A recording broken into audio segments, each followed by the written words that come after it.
Radio Equinox, la chaîne du peuple. La chaîne du peuple. Bonjour, au Cameroun, on a plus affaire à un peuple de l'oubli qu'à un peuple du changement. On doit se dire les vérités en face à un moment donné. Au Cameroun, on a une catégorie de personnes qui se disent peuple du changement, des opposants qui ont une capacité d'oubli qui frise l'égoïsme. C'est incroyable cette facilité qu'ils ont à oublier les crimes les plus graves dont sont victimes les courageux du changement pour passer à autre chose comme si de rien n'était. À peine la crise post-électorale passe son plein qu'on vous sort déjà le slogan magique: les élections sont derrière nous, il faut avancer. Mais avancer pour aller où au juste? On parle d'une opposition qui a vu le pouvoir abattre une quarantaine de jeunes selon certaines ONG.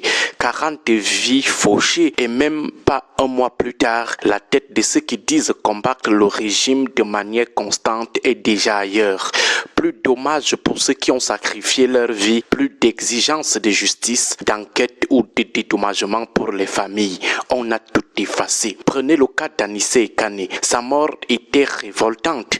Il y a eu une petite vague d'indignation éphémère sur Facebook et puis plus rien. Pas d'action de solidarité d'éclat. Tout le monde attend tranquillement le jour de la levée de corps pour venir faire le one-man show de la douleur, alors que personne ne demande plus de compte à ceux qui sont responsables de cet acte odieux. Anissé Kane, c'est maintenant à sa famille de se battre seul pour demander les comptes au régime barbare de Yaoundé. C'est la même chose pour les milliers de Camerounais tués et jetés en prison injustement. À part quelques exceptions, les militants dits du changement les ont déjà oubliés. Pas de soutien, pas de rappel quotidien. Cette population de l'opposition ne sait pas combattre, ni soutenir, ni défendre dans la durée. On est dans la logique du buzz ou de la spectacularisation. On s'agite quand c'est chaud et dès que la température baisse, on passe aux faits divers. Si on demande aujourd'hui à un de ces combattants: qu'as-tu fait concrètement pour dénoncer la mort d'Anissé Kane ou des jeunes abattus, il n'aura rien à dire. Son esprit est déjà sur la formation du nouveau gouvernement ou sur la Coupe d'Afrique des Nations. On a vraiment une opposition unique au monde. Ailleurs, on voit des dynamiques de soutien qui durent des mois, voire des années. Ailleurs, l'opposition tambourine chaque jour aux oreilles du pouvoir pour exiger la lumière sur les tueries et la libération des prisonniers torturés. Mais ici au Cameroun, à peine 2 mois plus tard, on vous dit que c'est fini, que la vie continue et que ce n'est pas nous qui allons les ramener à la vie.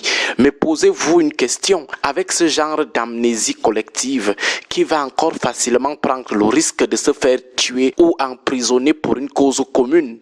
Qui va encore facilement accepter de mettre sa famille dans le deuil et l'abandon, sachant que dans 2 semaines, son nom sera jeté dans l'anonymat total? Imaginez la douleur des familles de ceux qui sont encore derrière les barreaux. En voyant le peuple du changement passer à autre chose si vite, ces familles disent sûrement à leurs proches: voilà, vous êtes seuls maintenant. Où sont ceux qui vous encourageaient à sortir pour le salut de tous?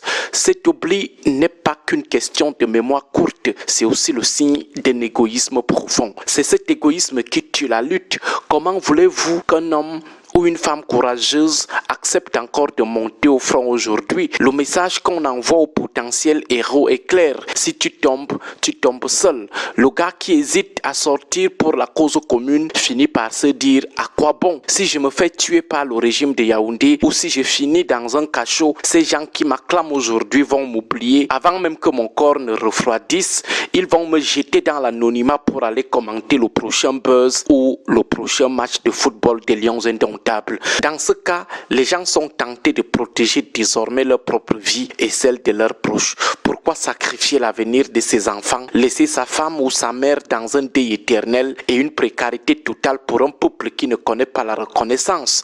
Quand on voit comment ceux qui se sont sacrifiés hier sont traités aujourd'hui, abandonnés à leur propre sort, sans un regard, sans un geste de solidarité collective envers la famille, il ne faut pas s'étonner que le courage devienne une denrée rare.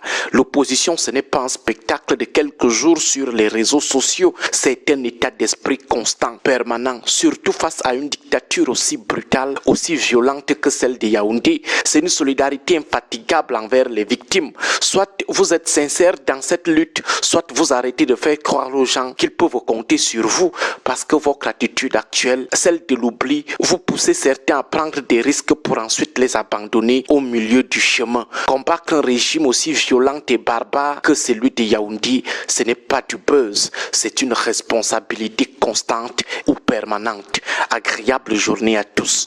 Que Dieu et nos ancêtres protègent le Cameroun. Radio Equinox, la chaîne du peuple. La chaîne du peuple.